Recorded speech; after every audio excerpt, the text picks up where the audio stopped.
جو لوگ شروع میں عبادتوں کے عادی نہیں ہوتے، وقت ضائع کرتے ہیں، بڑھاپے میں دل کرتا ہے توبہ ہو جائے، لیکن اپنے ماتھے کو سجدے کی عادت ہی نہیں ڈالی، یہ جسم جھکنا اس کا عادی نہیں ہوا کہ رب کی بارگاہ میں جھکے، اس کا مزاج ہی نہیں تہجد پڑھنے کا، سارا کچھ ہو جاتا ہے۔ میں نے سیاست کرنے والے، پنچایت ختم کرنے والے، چودراہٹ کرنے والے، وزاداری رکھنے والے راتوں کو تہجد پڑھتے بھی دیکھے ہیں، میں نے قرآن پاک سے پیار کرتے دیکھے ہیں، میں گواہ ہوں بہت سارے لوگوں کا، یہ کام ہو جاتا ہے۔ شرط یہ ہے کہ بندہ اپنی غفلت کی پٹی تھوڑی دیر کے لیے کھولے۔ دوسری بات یہ کہ ہم خوش فہمیوں میں بڑا زندہ ہیں، بڑا اوہو، یعنی 2 4 5، کچھ لوگ کہتے ہیں اللہ کریم بڑا ہے۔ اللہ اگر کریم بڑا ہے نا میرے بھائی، تو نبی پاک صلی اللہ علیہ وسلم نے فرمایا وہ بڑا بیوقوف ہے جو خدا کی رحمت کی امید بھی رکھے اور اللہ کو ناراض بھی کرے، تو بیوقوف بندہ ہے۔ اگر وہ کریم ہے تو پھر تو محبت میں ہی اس کی بات مان، بات تو پھر بھی نہیں مان رہا۔ کچھ لوگ کہتے ہیں نبی پاک صلی اللہ تعالیٰ علیہ وآلہ وسلم شفاعت کریں گے، بھئی ہمارا تو سہارا ہی اس بات پہ ہے، حضور سفارش کریں گے، پر نبی پاک نے درجنوں جگہوں کہا ہے جو میرے طریقے پہ نہ چلے فلیس منا، مجھ سے نہیں۔ حضور نے فرمایا جو بڑے کی توقیر نہ کرے، چھوٹے پہ رحم نہ کرے، وہ مجھ سے نہیں۔ فرمایا جو ملاوٹ کرے وہ ہم میں سے، تو یہ حدیثیں بھی تو یاد رکھو نا۔ شفاعت کی بات انکار نہیں، حضور گناہگاروں کی ہی کریں گے، لیکن یہ حضور نے جو ہمیں اسباق پڑھائے یہ کس لیے پڑھائے؟ یہ بھی تو ہماری سمجھ کے لیے ہے نا۔ یہ ساری چیزیں ہم نے غفلت بنا کے اپنے اوپر اوڑھ لی۔ اور پھر سب سے بڑی بات یہ،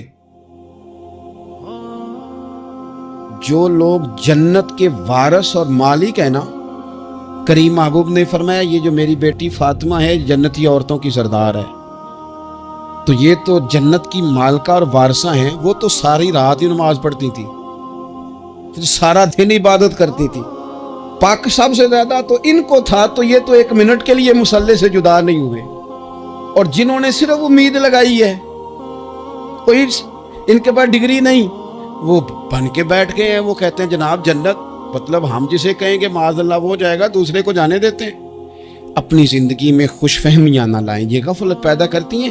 غفلت بڑی خطرناک چیز کا نام ہے، جب بندہ غافل ہو جاتا ہے۔ میں آپ سے ایک بات عرض کروں، حضرت عبداللہ ابن مسعود فرماتے ہیں کہ مومن رائی کے دانے کے برابر غلطی ہو جائے تو اسے لگتا ہے میرے سر پہ پہاڑ کھڑا ہے، اور فرمایا جو منافق ہوتا ہے نا، وہ پہاڑ کے برابر گناہ کر کے کہتا ہے بات ہی کوئی نہیں، فلانا بھی کرتا ہے، یہ بھی کرتا ہے، ساری دنیا کا۔ یہ نفاق کی علامت ہے، اگرچہ بعض نے اسے نفاق عملی کہا، اعتقادی نہیں کہا۔ عزیز دوست، جب آپ چھوٹی غلطی کرتے ہیں تو پھر وہ چھوٹی چھوٹی غلطیاں پہاڑ بنتی ہیں، چھوٹی چھوٹی۔ وہ حضور نے فرمایا نا، جب تو ایک گناہ کرتا ہے تو تیرے دل پہ ایک دھبا لگتا ہے، نہ توبہ کرے تو دوسرا لگتا ہے، نہ کرے تو تیسرا، پھر دل کالا سیاہ ہو جاتا ہے۔ چھوٹی چھوٹی غفلتیں بڑی غفلتوں کو جنم دیتی ہیں، چھوٹی چھوٹی کمزوریاں بڑی کمزوریوں کو لے کے آتی ہیں۔ اسی طرح بخاری مسلم میں حدیث ہے، نبی پاک صلی اللہ تعالیٰ علیہ وسلم نے فرمایا کچھ لوگ کھلم کھلا گناہ کریں گے قیامت کے قریب۔ اعلانیہ، یا رسول اللہ صلی اللہ علیہ وسلم وہ کس طرح؟ تو حضور فرماتے ہیں انہوں نے رات کو غلطی کی تھی، رب نے ان کی غلطی پر پردہ ڈال دیا، انہوں نے سویرے اٹھ کے خود لوگوں کو بتانا شروع کیا، اور دیکھا میں نے رات یہ کیا، معاذ اللہ۔ فرمایا جب انہوں نے اللہ کے پردے کو کھولا تو پھر رب نے بھی ان کا پردہ کھول دیا۔ او میرے دوستو، بتاؤ نا، جس کے رب پردے کھول دے پھر کون ہے جو اس کی پردہ داری کرے؟ کون ہے جو پردہ پوشی کرے؟ حضور فرماتے اس نے کھلم کھلا گناہ، فخر سے بتاتے ہیں لوگ یہ کرتا۔ میں بڑے ادب سے عرض کروں گا بزرگوں کی خدمت میں، جو بڑی عمر کے ہیں، جن کی اب اولادیں ہیں، اگر ان کی زندگی میں کچھ ایسی کمزوریاں ہیں تو بچوں کو سمجھانے کے لیے بھی اس کو ڈسکس نہ کریں، ہم یہ کرتے تھے، ہم یہ کرتے تھے، اس کا کوئی فائدہ نہیں، یہ ہم کر کے دیکھا ہے سارا کچھ۔ نہ نہ نہ نہ، جس طرح گناہ ہے اس طرح گناہ کا اظہار بھی گناہ ہے۔ آپ ڈبل جرم کر رہے ہیں، آپ دلیر کر رہے ہیں سامنے والے کو کہ تو بھی کر، خیر ہے، بلکہ ایک نوجوان مجھے ایک دفعہ کہنے لگا جی ابا جی کہتے ہیں میں نے 35 سال یہ کام کیا ہے، یہ سب غلط ہے. تو میں نے ابا جی سے کہا چلو 15 کو سال مجھے بھی کر لینے دو، پھر میں بھی توبہ کر لوں گا.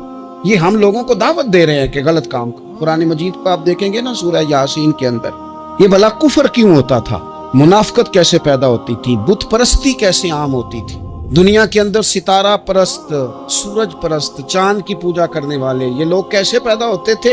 غفلت کی وجہ سے. جیسے جیسے یہ اللہ کی بارگاہ سے دور ہوتے جاتے، یہ مختلف قسم کی عبادتوں میں، شرک میں، کفر میں مبتلا ہوتے جاتے. قرآن مجید سورہ یاسین کے اندر ارشاد فرماتا ہے کہ اللہ تبارک و تعالیٰ نے قرآن مجید کو اس لیے اتارا ہے لِتُنذِرَ قَوْمًا مَا أُنذِرَ آبَاؤُهُمْ، تاکہ آپ ان لوگوں کو ڈرائیں جن کے باپ دادا کو نہیں ڈرایا گیا. اور نتیجہ کیا ہوا؟ فَهُمْ غَافِلُونَ، وہ لوگ غفلت میں چلے گئے، ڈرایا نہیں گیا، سمجھایا نہیں گیا، کسی نے سبق نہیں پڑھایا. تو میں آپ سب سے گزارش کروں گا کہ خیر کی بات بتاتے رہیں، خیر کی بات کہتے رہیں. خیر کی بات جو ہوتی ہے یہ فائدہ کرتی ہے ہمیشہ. تو غفلتیں اپنی دور کرنی چاہیے. دوسرا یہ ہوتا ہے، ایک تو انسان جب وہ دور ہو جاتا ہے چھوٹے چھوٹے گناہ کر کے تو غفلت آتی ہے. دوسرا قرآن پاک نے ایک اور مقام پر اس کا ذکر فرمایا ہے. وہ اس طرح فرمایا ہے کہ جو انسان کی پیاری چیزیں ہیں نا بعض اوقات جن سے وہ لگاؤ پیدا کر لیتا ہے، جن سے محبت اس کی بڑھ جاتی ہے، وہ چیزیں بھی غفلت پیدا کرتی ہیں. ان میں 2 چیزوں کا تو قرآن پاک نے نام لے کے ذکر کیا ہے. ویسے وہ ڈھیر ساری چیزیں ہیں، 1 2 3 نہیں. سیاست بھی بندے کو غافل کرتی ہے، دوستوں کی کثرت بھی بندے کو غافل کرتی ہے، کھیل تماشا بھی غافل کرتا ہے، پیسے زیادہ آنے لگ جائیں تو وہ بھی بندے کو غافل کرتے ہیں، تعریف کرنے والے زیادہ ہو جائیں تو وہ بھی غفلت میں مبتلا کر دیتے ہیں. بندہ کسی کرسی پہ بیٹھ جائے تو پھر بھی ادھر ادھر دیکھنے کو تیار نہیں ہوتا. یہ ساری چیزیں غافل کرتی ہیں.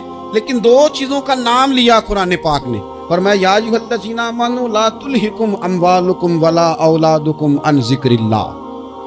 فرمایا اے ایمان والو کہیں ایسا نہ ہو کہ تمہاری اولاد اور تمہارا مال تمہیں اللہ کی یاد سے غافل کر دے. مال اور اولاد، بیوی کو، اولاد کو ایک مقام پہ قرآن پاک نے دشمن بھی کہا ہے. کب؟ جب یہ تمہیں کہیں کہ حرام کما کے لاؤ، جب یہ تمہیں کہیں کہ ہمیں جس طرح کا مرضی مال دو، جب یہ تمہیں کہیں ناجائز کرو، یہ دشمنی کر رہے ہیں تمہارے ساتھ. یہ مال اور اولاد یہ بندے کو غافل کر دیتے ہیں. کاروبار کرنا، مال کمانا، بچے پالنا یہ ایک جز ہے زندگی کا، یہ کل زندگی نہیں. کل زندگی تو یہ ہے کہ آپ نے دین کے لیے کیا کیا، ملت کے لیے کیا کیا، ملک کے لیے کیا کیا، غریب کے لیے کیا کیا. کبھی کسی بندے نے جھونپڑیوں والوں سے پوچھا ہے کہ بارشوں میں تمہارا کیا حال ہوتا ہے؟ وہ کچی آبادیاں جہاں سے گزر کے ہم اپنے بچوں کو دکھاتے ہیں کہ یہ دیکھو یہ پرانے مکان سارے اسی طرح کے ہوتے تھے. کبھی ان لوگوں سے آپ نے پوچھا ہے جو ساری رات چھتوں کے نیچے بالٹیاں رکھ کے وقت گزارتے ہیں کہ چھت ٹپکتی ہے؟ ان سے پوچھا ہے کہ رات بچے سو پائے تھے کہ نہیں؟ اچھا جی بارش ہو رہی ہے تو پھر ہم نے کیا کرنا تھا؟ ہم نے گھر والوں کو پکوڑوں کا آرڈر دینا تھا، وہ وقت پہ دیا. ہم نے کہا تھا کوکنگ آج اپنی. یہ کب ہوتا ہے؟ جب قومیں غافل ہو جاتی ہیں مال میں، مزوں میں، اپنی ذاتی زندگی کے پیچ و تاب میں، پھر وہ اتر کر دائیں بائیں دیکھنا پسند نہیں کرتی. اللہ فرماتے ہیں مال اور اولاد کہیں تمہیں اللہ سے غافل نہ کر دے، کہیں ایسا نہ کر بیٹھنا کہ تم اس میں الجھ جاؤ پوری طرح اور تمہیں صرف اور صرف اپنے بچے یاد رہ جائیں. تجارت کرنی چاہیے لیکن ہم تجارت نہیں کرتے، بانی تاجر جاتے ہیں، ہر چیز کو تجارت کی نظر سے دیکھتے ہیں. ڈاکٹر آپ بنے لیکن زندگی ساری ہی آپ ڈاکٹر بن کے نہ گزاریں، آپ کے کچھ اور تعلقات بھی ہیں، کچھ اور رشتے بھی، ان پر بھی تھوڑا غور کر لیں. غفلتیں تیزی سے آتی ہیں اور وہ آ کر کے ہمارے اوپر حاوی ہو جاتی ہیں.